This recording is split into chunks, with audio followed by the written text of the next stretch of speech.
It's Friday, friends. Let's do something fun. We just got ChatGPT plugins this week. We got the browsing model.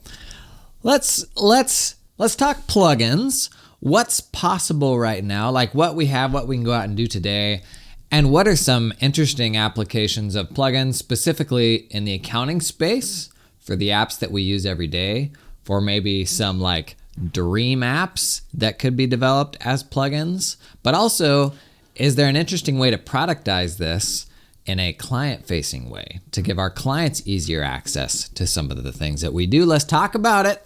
Happy Friday. It's Jason Daly.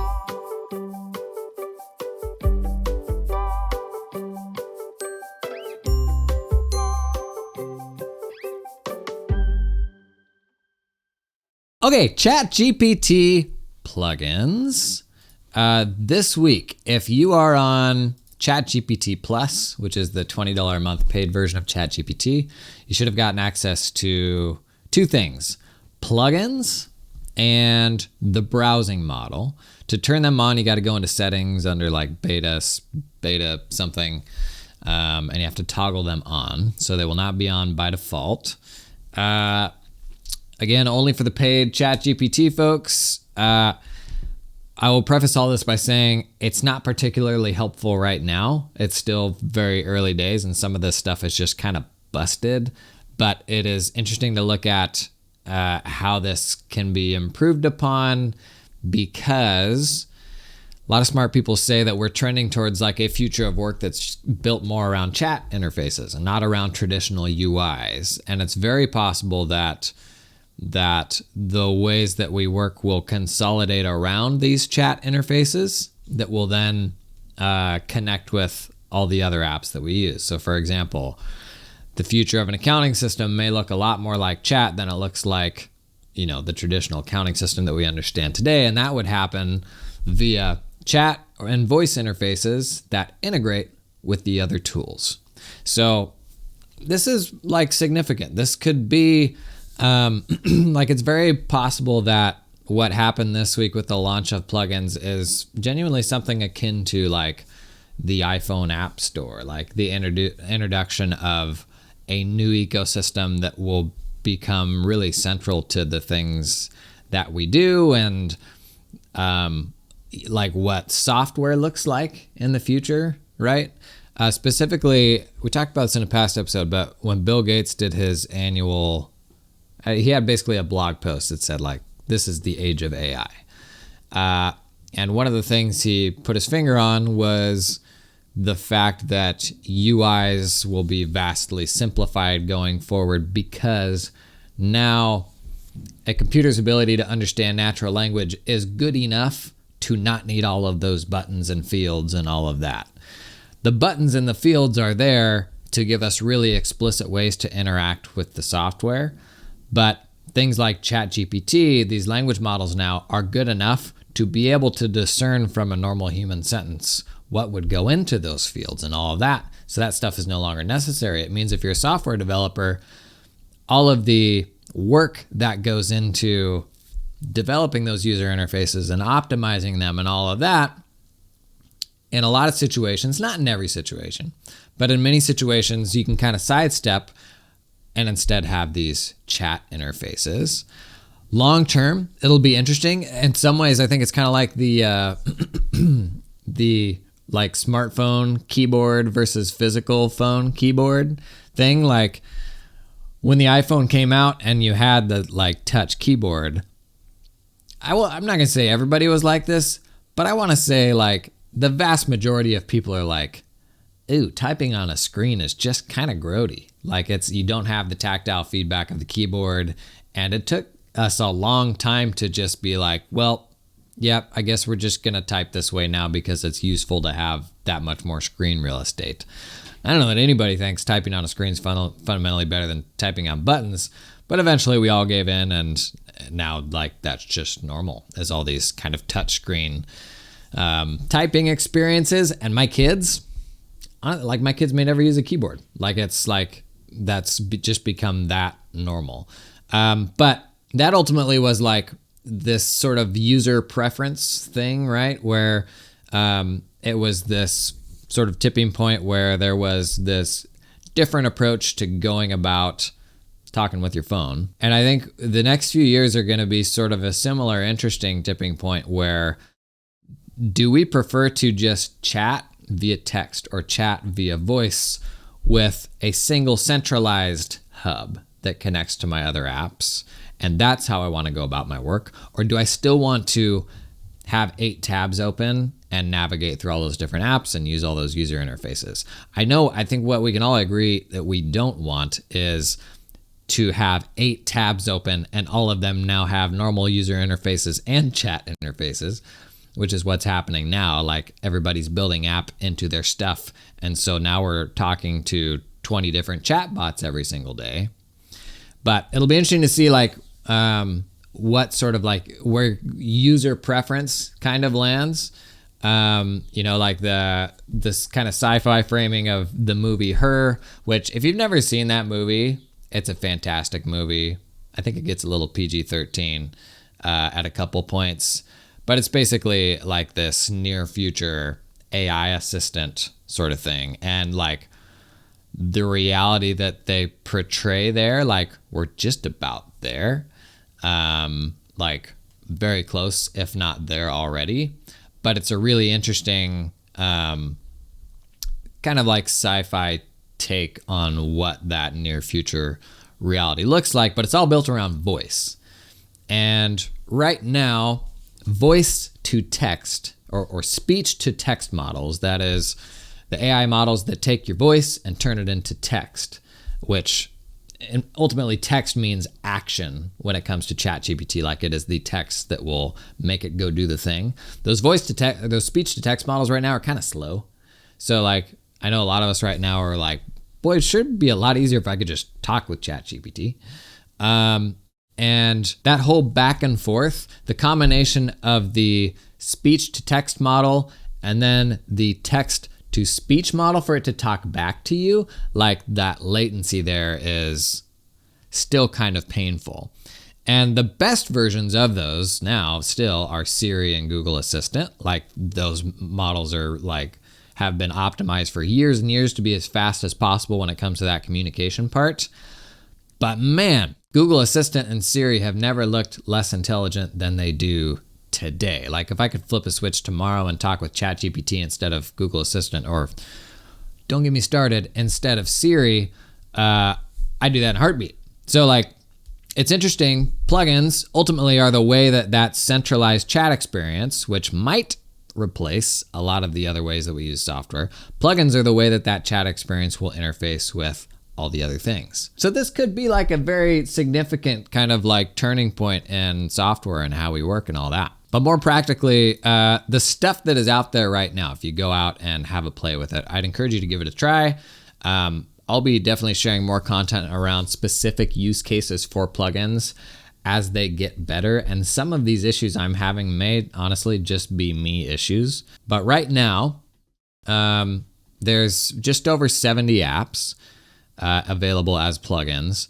And it is a really eclectic collection of things. On the plugins landing page, which I've got up if you're watching on video, they have kind of the most mainstream plugins listed. So they've got like Kayak for doing travel planning, and Instacart, and OpenTable, and Wolfram for doing like math, and Zapier, which we'll talk more about.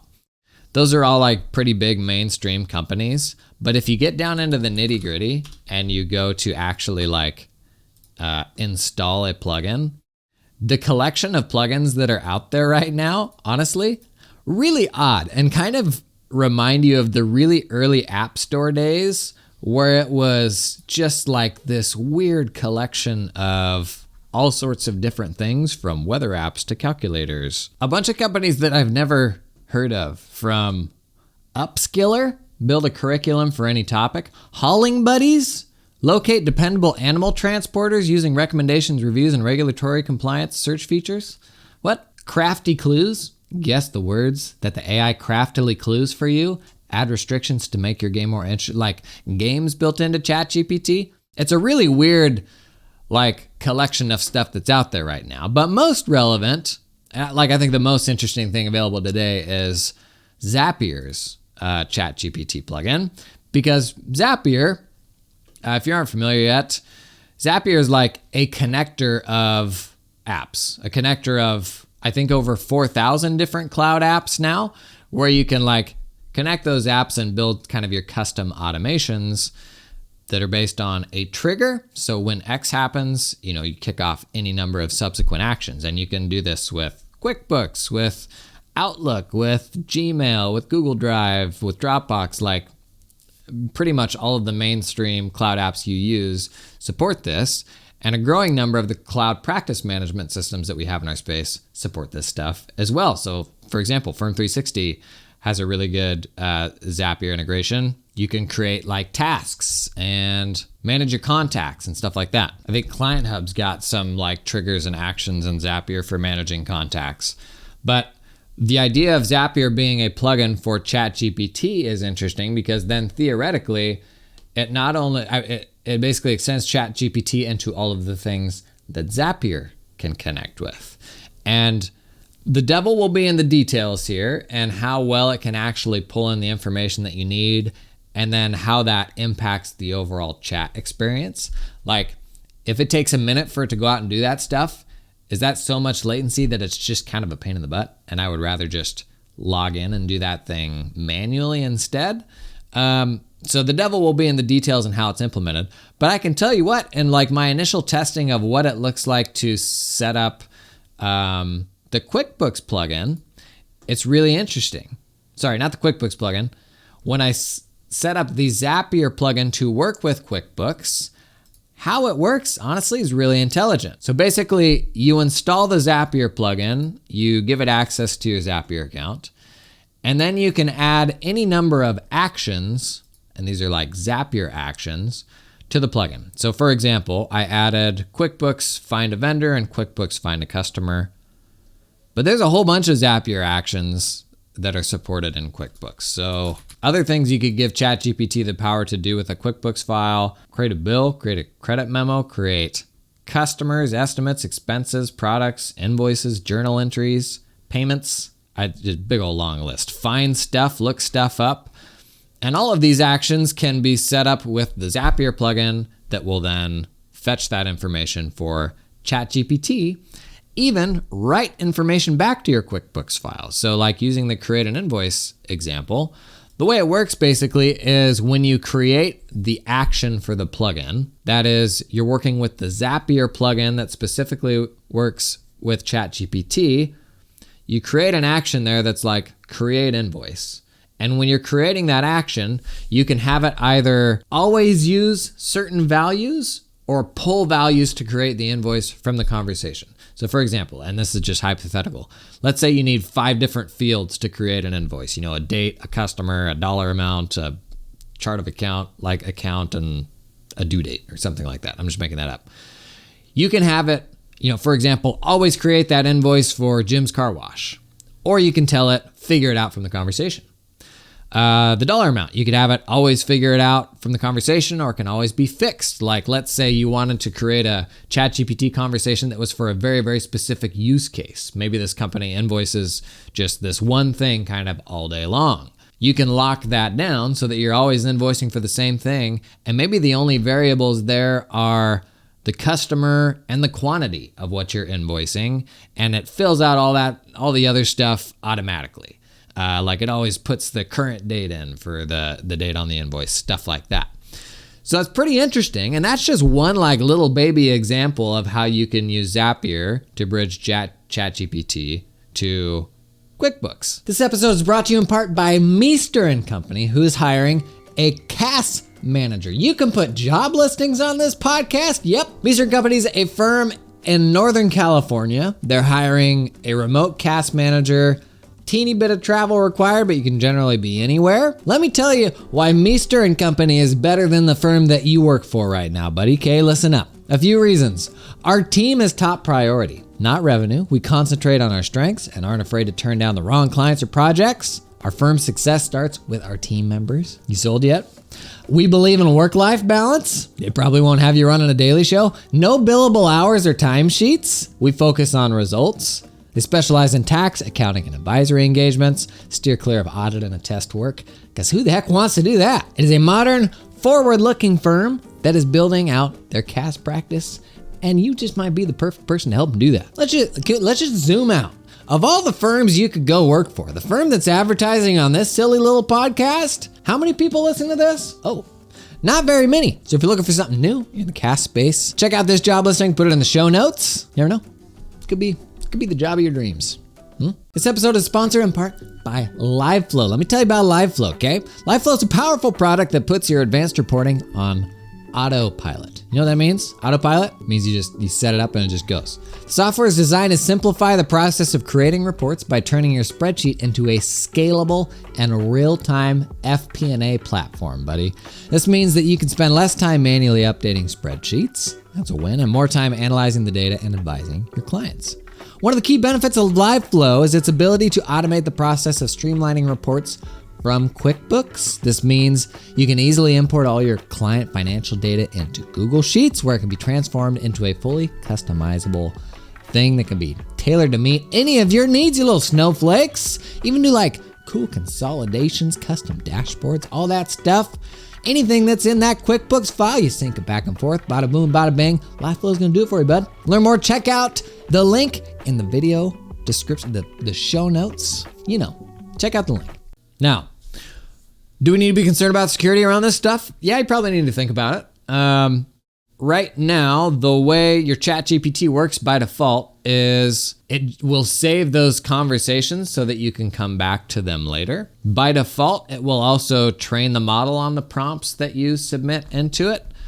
Does that ultimately matter for things like creating invoices and looking up a customer and stuff like that? I don't know. You decide that for yourself. I'm not going to tell you. If I was doing this on my own QuickBooks file, I don't think I would have any concerns. I don't store sensitive stuff in my QuickBooks file. But this is really interesting. A good example of how ChatGPT may soon become a lot more than ChatGPT. It may actually be like, do I ever actually have to log into that app? Or can I integrate it with ChatGPT and just use it from that interface and theoretically reduce the number of things that I have to log into every day? Another really interesting thing I learned as I was kicking the tires on this, in a ChatGPT conversation, you can have any number of plugins enabled at a time, which, I don't know, for whatever reason, I assumed that you would just be connected with one plugin at a time. But if you think about the apps that you use every day, maybe that's, Notion and Zapier and ClickUp and QuickBooks, and let's just assume they're all nice cloud-connected apps for the purposes of this exercise. The reality is you can hop into a conversation where you have customized how ChatGPT can interface with all these other apps that you use commonly day to day. And throughout that conversation, it's constantly pulling information and pushing information to all those different services. It is like this little personal assistant that you've got in your pocket that can see into all those different tools that you use. Pretty cool, right? And again, the devil will be in the details in how each of those plugins are implemented and what things it will let you do. And will it do those things reliably? But I love the idea of almost like consolidating an interface for a bunch of things that you do into a single chat conversation. That's pretty cool, right? Now let's take a stop at the old imagination station. So dream plugins that you would like to see. Let's get creative. I think the obvious ones are QuickBooks and Xero. Do they develop plugins? And I think a lot of companies are thinking through this right now. Do they develop plugins for ChatGPT, or do they build their own chat experience, right? What's the right move? By developing a plugin for ChatGPT, are you potentially cannibalizing what could be a cool chat product that you build that ultimately would probably be better? If you built your own thing from scratch, where that integration could be completely custom, there's probably a more pure, higher ceiling on how cool that chat experience could be. But I don't know. It'd be interesting to see if they develop plugins or not. I would suspect that they would, because this is one of those kind of platform ecosystem things where it's just good to turn up at the party, kind of like Zapier. these companies are building things to be supported on Zapier just so that like the bigger network effects of being there, I think, are a positive. But what would a QuickBooks or a Xero plugin enable? Boy, I mean, the age-old problem with accounting software is they're stuck between this. Is this a tool for accountants or is this a tool for normies? If it's a tool for normies, it makes accountants annoyed and is still hard to make it understandable for anybody. If it's a tool for accountants, you're never going to get small business owners to buy it. And I mean, I don't know that there has ever been an accounting suite built just for accountants. Like, and I would even say like original QuickBooks Desktop. I don't know that I would go as far as to say that was built for accountants. Like fundamentally, these products are built on SMBs coming and buying their product, and then accountants are like the secondary sales channel. But if a ChatGPT plugin can make those tools more accessible for normies, you think about all the things ChatGPT could have access to, could have access to all the help documentation, could have access to all of the Q&A forums with people asking weird questions and then inevitably getting angry in the replies. It could draw on all that stuff to like help that person, I don't know, hustle an accounting system in maybe a more accessible way. I think it would be really interesting to see a new accounting software that existed purely as a plugin. So right now we're seeing traditional apps creating plugins for ChatGPT, but I think you're going to have apps that solely exist in chat. And that plugin is maybe kind of just like long-term memory for that thing. So what would a chat-only accounting software look like? It's probably just hustling, like managing the debits and the credits on the back end. So like a really simple version of that would be, you copy and paste in some bank transactions and it helps you account for those. Maybe a really simple version of this is like a P&L only version of like a Wave or something like that, right? So you check in, you copy paste in a spreadsheet of transactions or something like that, and it walks you through any questions it needs you to answer for categorization and stuff like that. And what's happening in the actual app is like it's serving as the database for the transactions. And it's like this lightweight, maybe kind of entry-level accounting system. Other obvious people who need to get in the loop here, the tax research vendors. The value of those tax research vendors is like the data, like the database that they're sitting on top of, all that source material. And in some cases, really helpful proprietary material where they've developed their own opinions and summarizations and tools around the actual authoritative stuff. The biggest issue with those is accessibility and the fact that most of them are built on top of text-based search. And when I search for something, it just shows all the instances where that exact phrasing turns up, which is a far cry from answering my question and usually just is like fetching documents for you to then comb through and research yourself. And if you've ever done tax research, you know that instance where it mentions your thing, like 18 pages later, there's an exception to that thing it just told you, and that's just a pain. But a more intelligent version of AI that like pulls all that stuff together into a more helpfully summarized answer along with exceptions, that's really cool.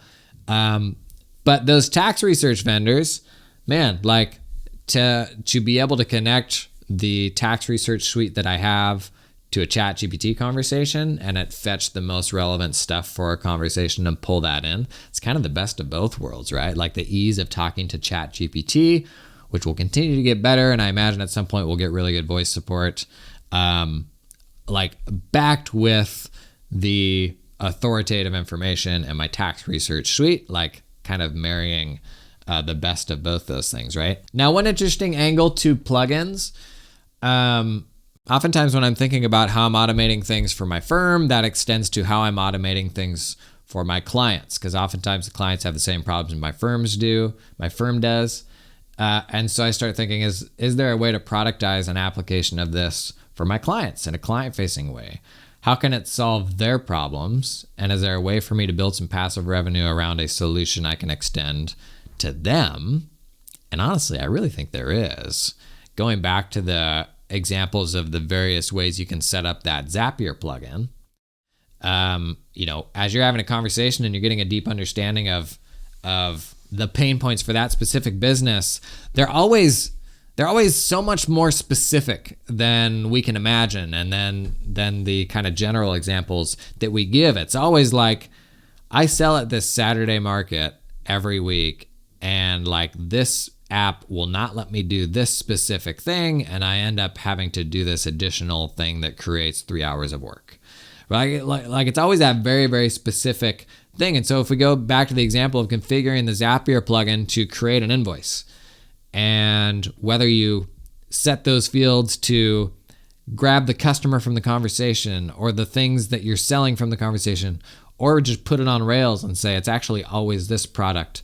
And what we want to do is just have a chat interface where they just have to provide the person's name, the customer's name, the customer's email, and how many of those things they're going to buy. And it'll email them an invoice, but it'll be in my QuickBooks file, and like they can make a payment on the invoice and all that. Like a super locked down chat experience where that's all you've got to do. Man, that's super rad. Like clients would love that, and you could absolutely charge them for that and like updating it for them over time and stuff like that. Like that sort of thing I set up for a client. Sometimes we'll do an upfront implementation fee, but we will almost always do an ongoing recurring fee. And all I do is I create a Zapier account that is like just for that. You probably create an OpenAI account that's just for that, connect it to their QuickBooks, and like that is now a client service that we're kind of managing for them. This episode is sponsored in part by Client Hub. This week on Tales from the Hub, yeah, that's a thing. Let's talk about a firm. This firm is called Super Smart Accounting Solutions. They realized profitability of their firm comes down to how efficiently they can get responses from clients. You know, that old chestnut. So they prioritized a practice management platform that would make their client experience so good that the clients would just be foaming at the mouth to get them answers as quickly as possible. Client Hub, hey, buddy, it was the obvious choice. Practice management with an amazing client portal at its core. The fine people at Super Smart Accounting Solutions, this isn't fictional. They love the idea of a system that is boundaryless. Clients are users just like the staff are users. And the client portal's like the core of the product. It's not just this afterthought sort of bolt-on thing, right? Client Hub, let me tell you, blew their minds. They loved it. They adopted it. Super easy. They had that sucker going in a week. A week? When's the last time you changed practice management systems in a week? That's Tales from the Hub. We'll be back with more tales next week. Check out Client Hub at the link in the show notes. Video description, one of those. Just on the subject of how easy this stuff is getting, about 2 hours ago, OpenAI announced a ChatGPT app for iOS, which is great. But the thing I'm most excited about is it will take voice inputs. So like this is a first step to being able to have a app open that is like listening for you and able to have a conversation back and forth. So for that person who is at that Saturday market, like, man, having an earbud in or something like that as they're working with potential customers and being able to hit the microphone button on that app and say, invoice Sally Smith, Sally at AOL.com. Okay, maybe it breaks down there for 10 jars of my homemade free-range mayonnaise. That example fell apart. But like just thinking through what are the solutions that we can help clients with, and the fact that it's getting easier than ever to use ChatGPT, and you could get them set up with the app on their phone and like they can use it over text, over voice. Like I think there's probably some cool opportunities there to help our clients solve some problems, like pretty much just with as good as it is today. The Zapier plugin has been fiddly for me. It's worked about half the time. The other half of the time, it's just broke and never like completed the task that it was working on. Very early days for this stuff. I have to imagine at some point like it'll be much more reliable than it is now. But like I said, as that stuff starts working better, I'll start talking about some more kind of specific cool use cases we could build around that thing. Shower thought. One last thing before shower thought. I had mentioned previously, like, what would it look like for a firm to have a plugin? Because pretty much anybody can create a plugin and submit it to OpenAI to be approved right now. I think that's really interesting. Like as we're talking about proprietary context and documenting your thought leadership so that you can use it in AI tools and that sort of thing. This is the hardest it will ever be to build plugins for ChatGPT. It will continue to get easier. Eventually, we'll have no-code solutions for building custom plugins for ChatGPT.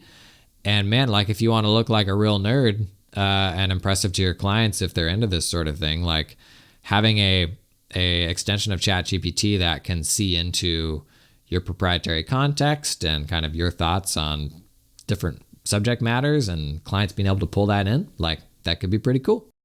There's an app out there that raised some money that is specifically for developing, simplifying the process of developing plugins. It's called LangDoc, langdoc.com. I'll put a link in the show notes. And right now what it will do is basically you point it to an API and it'll create the plugin for you.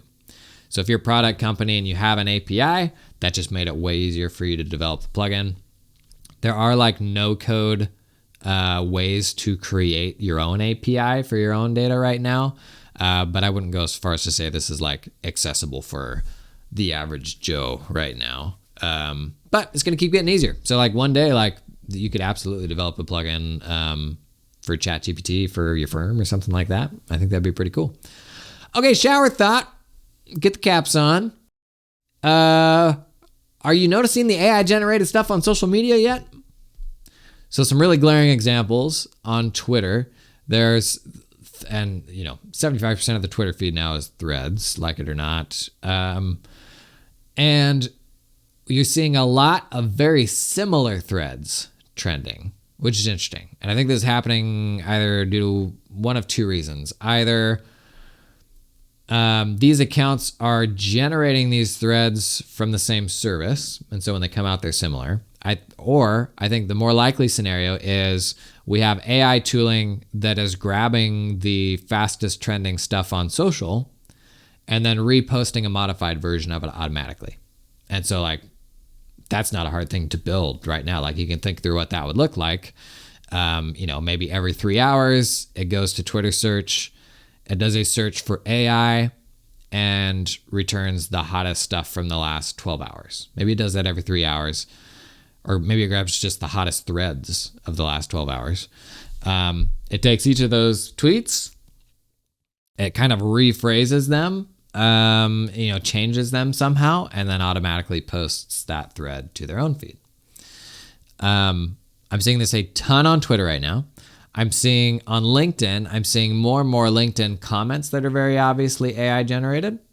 So just around the game of engaging with people online and that endearing them to you, like there's somebody that you want to get in with and meet with or something like that, like, comment on every post that they make for a month, and there's a much greater likelihood they're going to be willing to connect with you. I think it's getting really obvious there is tooling there that is making it easier to do that on an automated basis with GPT generated comments. And I don't know if it's just a me thing because I've spent more time than most nerding on this stuff, but I think it's pretty easy for me to notice the stuff that is GPT generated. Like, is that where you're at right now? Like when you see something that is AI generated, do you read something and you're like, oh, like that's really obviously ChatGPT? Like, are more and more of us getting there? Right now, like I do think it is noticeable. So anyway, the shower thought was, this stuff I think it's going to take something big to kick off the AI regulation conversation in a meaningful way. So this week we had Sam Altman and a couple other folks testifying about AI regulation. OpenAI wants AI regulation. They've kind of become the target of like the folk, like the doomer, kind of. Some of it is fear mongering. A lot of it is legitimate. Like it does need to be regulated, in my opinion. But OpenAI has kind of become the target for that, and they're like, "Hey, like we're here, and we know there needs to be regulation," which is a little counterintuitive. Why would they? Seemingly, they have the most to lose from regulation. So why are they the ones pushing it? The flip side of that argument is generally in regulated environments, the biggest companies win because they have the most lobbying power and dollars and all of that. And so usually regulation will favor the bigger players. Obviously, there's a ton of nuance in that. But It's always fascinating to watch hearings about that are around technology and seeing, that like the TikTok one was like the all-time getting into like how Wi-Fi networks work, and just like some of the questions that were asked by the politicians are just shocking, and you realize what a void there is, like what a gap there is between the politicians that are making policy decisions and where technology is at. Like those are just worlds apart. But the questions there were interesting.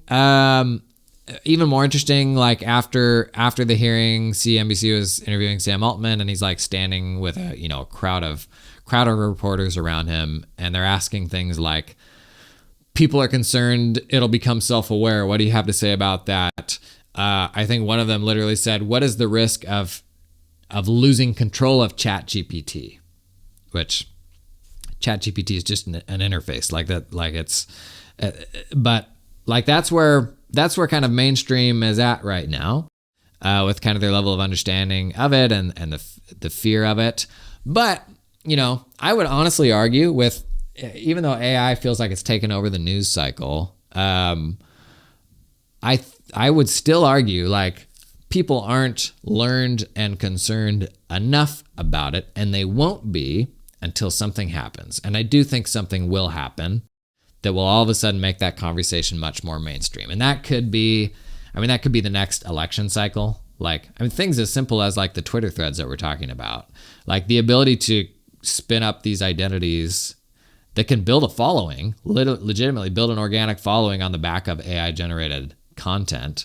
That has never been easier. That's easier than it has ever been before to do that stuff at an insane volume. And so we've kind of got this arms race of the platforms against the people that are like developing that misinformation and those sort of false identities, because ultimately like you don't know whether that person you follow is real, is like an actual person, or is like this, but it'll be interesting. Like I think like it's that those hearings, and I thought about doing an episode on AI regulation coming out of those hearing things. I decided not to because I didn't want to put everybody to sleep. But it's interesting, like we're still in such early stages on what that regulation would look like. There's some really smart stuff discussed in the hearing. There's somebody on Twitter did a 30-minute like supercut trimmed down version of the whole thing that I'll put a link to in the show notes that was awesome, and you can watch it at 2x speed. So you can basically watch the whole hearing in 15 minutes. And these are very smart people sharing very good ideas for how AI regulation should be done. But when it came back then to like the news interviews, it just really shone a light on like how early stages the kind of mainstream understanding of this is, how I don't think people are taking it super seriously yet. And unfortunately, I don't know that they will until something goes sideways. And then you worry about it like swinging too far the other way and people being really panicked. And like right now, I don't feel like AI has been like politicized yet so much. Like you take all the other issues and it's like, okay, this camp is this stance on an issue and this camp has this stance on an issue, right? I don't feel like AI is quite there yet. And my fear is that big kind of cornerstone moment where AI does something really bad or AI enables something really evil that gets a bunch of people upset. I think that's probably going to be the divisive thing. That then, you risk, depending on, what party's in control at the time, you run the risk of that then triggering like overregulation, like too much. So if, let's say something happens in the election cycle that heavily favors one party over the other, and, the party in power is the one that was done wrong by that, it becomes a real risk then of like overreacting and really locking stuff down, maybe in a way that isn't constructive as a reaction to that thing that happened. So I am a little worried about that stuff. And that, like, I would encourage you to check out the little kind of supercut that I share in the show notes, because it was a very practical conversation of like, what are the best ways to regulate it in a responsible way right now that isn't going to torpedo the innovation and all the concerns you would have with regulation, right? It's been a fun week. Thanks for coming and hanging. I got something for you on Monday. Monday, I'm giving away free conference tickets. Yeah, I know, right? Wow. Jason, that's the thing you can do? Yes. Such much power and influence. We're going to do that on Monday. Come and hang out. I've got 5 to give away, and I'll share more information about that. I'll see you next week. Have a killer weekend. Bye.